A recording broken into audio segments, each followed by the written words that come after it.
Bismillahirrahmanirrahim. Assalamu alaikum students. How are you all? I hope you all are fine with your families.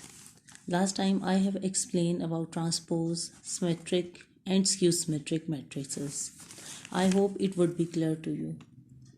Simply you have to check your knowledge by answering these questions. Question number 1 is definition of symmetric matrix. If you can define symmetric matrix.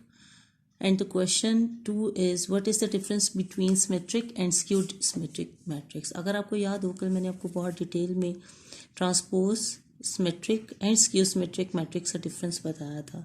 अगर आप उस difference को clearly describe कर सकते हैं that means you are able if you are able to answer these questions that means you have done your work very well and excellent.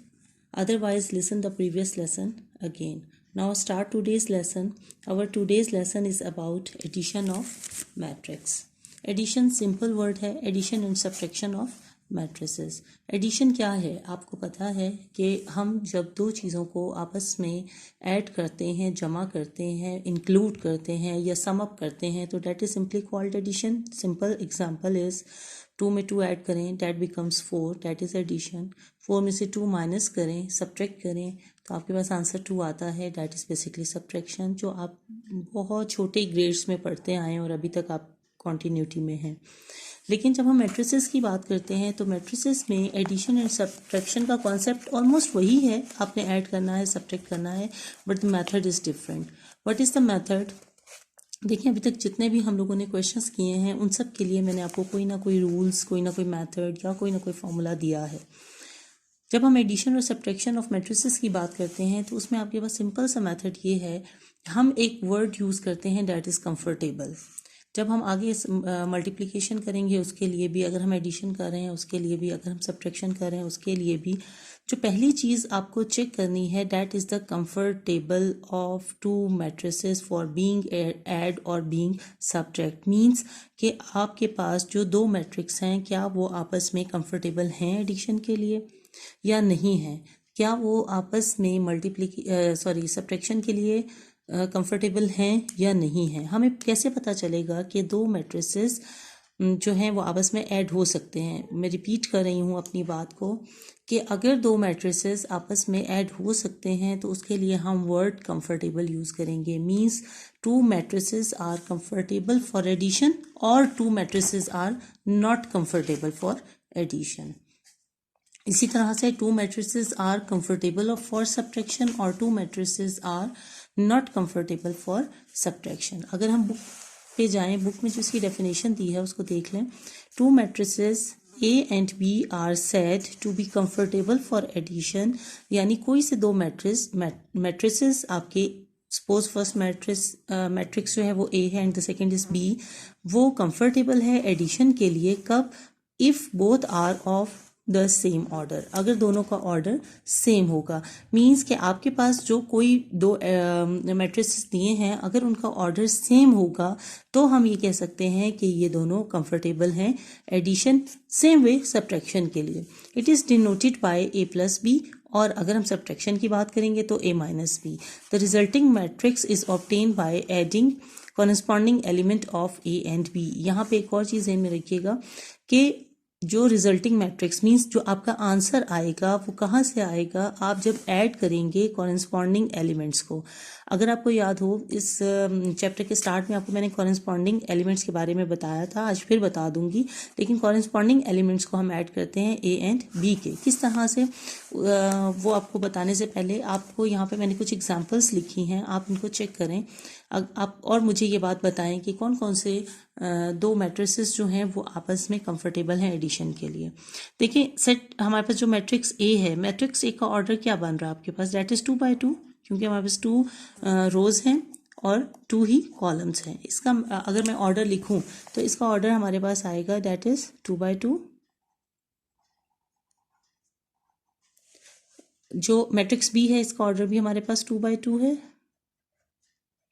Matrix C का order क्या आएगा, हमारे पास रोज कितनी है इसमें, यहाँ पे ये हमारे पास है रो 1 और ये हमारे पास है रो 2, जबकि कॉलम हमारे पास कितने हैं, कॉलम 1 है. तो हमारे पास जो ऑर्डर है, ऑर्डर का फॉर्मूला अगर आपको याद हो that is row into column, यानी 2 rows and 1 column. Okay, again यहाँ पे भी हमारे पास 2 रो 1 कॉलम है, 2 by 1 हो गया। ई मैट्रिक्स में हमारे पास कितनी रोज हैं? We have only 1 row, that means row 1। Column हमारे पास है 1 2 and 3, that means the order is 1 by 3। अगेन अगर हम f की बात करें तो f is almost similar to e, तो हमारे पास सेम ऑर्डर का मैट्रिक्स है। मैंने ये नहीं कहा दोनों इक्वल हैं, मैंने आपसे कहा सेम ऑर्डर का मैट्रिक्स है, तो इसका ऑर्डर भी 1 by 3 होगा। Now my question is that कि इनमें से कौन से ऐसे मैट्रिसेस हैं जो आपस में कंफर्टेबल हैं एडिशन के लिए? क्या मैं ए मैट्रिक्स को डी मैट्रिक्स में ऐड कर सकती हूँ? No. Why? The reason is that कि इसका हमारे पास जो ऑर्डर है that is 2 by 2, whereas the order of D matrix is 2 by 1। That means we can not add और subtract these two matrices. Same way, I cannot add or subtract A with E. Why? The reason is that the order of A is 2 by 2, whereas the order of E is 1 by 3. That means we cannot add A into E. But when we talk about A and B, we can add or subtract these two matrices. Why? Because the order is similar, 2 by 2 for A and 2 by 2 for B. That means हमारे पास A and B वो दो matrices हैं जो आपस में comfortable हैं। किसके लिए कंफर्टेबल है? एडिशन के लिए भी एंड सब्ट्रैक्शन के लिए भी। अभी एग्जांपल में मैंने आपको बता दिया था कि सिंबॉलिकली हम इसको लिखते हैं a प्लस बी, अगर हम सब्ट्रैक्ट कर रहे हैं तो a minus B. I hope कि आपको क्लियर हो गया होगा अभी तक। अभी आ जाए सी मैट्रिक्स में। क्या कोई ऐसा मैट्रिक्स है जो सी के साथ कंफर्टेबल है एडिशन या सब्ट्रैक्शन के लिए? इसका ऑर्डर है 2 by 1। यहाँ पे हमारे पास डी का ऑर्डर भी 2 by 1 है। Both the order are same, that means we can add और subtract C with D. Means हम सी में डी को ऐड भी कर सकते हैं और सी से डी को सब्ट्रैक्ट भी कर सकते हैं।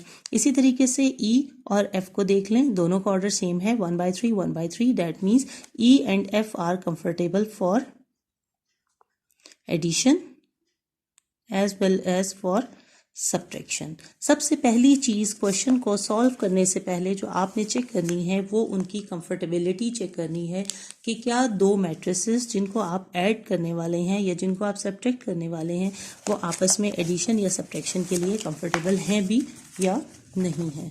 आई होप आपको क्लियर हो गया होगा। अगर कहीं पे कोई कन्फ्यूजन होगी तो डेफिनेटली आप मुझसे क्वेश्चन करेंगे, मैं कोशिश करूँगी कि आपको मैं आंसर कर सकूँ। अब जब भी हम कोई नया टॉपिक स्टार्ट करते हैं डेफिनेटली वहाँ पे कुछ लॉज होते हैं, कुछ मेथड्स होते हैं, कोई ना कोई हमारे पास ऐसा प्रोसीजर होता है जिसके थ्रू हम उसको लेके चलते हैं। उसी तरीके से हमारे पास एडिशन और सब्ट्रैक्शन ऑफ मैट्रिसेस में भी आपके पास कुछ लॉज हैं। आज हम पहला लॉ पढ़ रहे हैं, दैट इज़ क्यूमिटेटिव लॉ। गर्ल्स अगर आपको याद होगा तो क्यूमिटेटिव लॉ को हमने 8th क्लास चैप्टर 1 में हमने बहुत डिटेल में पढ़ा था और आपको मैंने काफ़ी इसके तरीके भी बताए थे इसको याद रखने के लिए। एनी हाउ क्यूमिटेटिव लॉ आपके पास क्या है? क्यूमिटेटिव लॉ यहाँ मैंने लिखा WRT एडिशन, यहाँ पे आप सब्ट्रैक्शन भी कर सकते हैं। ये WRT क्या है? ये WRT is the abbreviation of with respect to. Means commutative law हम एडिशन के साथ भी कर सकते हैं, क्यूमिटेटिव लॉ हम सब्ट्रैक्शन के साथ भी कर सकते हैं, क्यूमिटेटिव लॉ हम मल्टीप्लिकेशन के साथ भी कर सकते हैं। लेकिन जिस जगह पे हम क्यूमिटेटिव लॉ की जो भी आप कह सकते हैं कि जो भी हम उसका साइन यूज़ कर रहे हैं उसका साथ रेफरेंस देना ज़रूरी है। यहाँ हम क्योंकि एडिशन की बात कर रहे हैं तो इसलिए मैंने यहाँ लिखा commutative law with respect to addition. That means कि हम क्यूमिटेटिव लॉ को तो पढ़ रहे हैं लेकिन हम किसके साथ पढ़ रहे हैं या हम कब पढ़ रहे हैं? जब हम ऐड कर रहे हैं दो मैट्रिसेस को।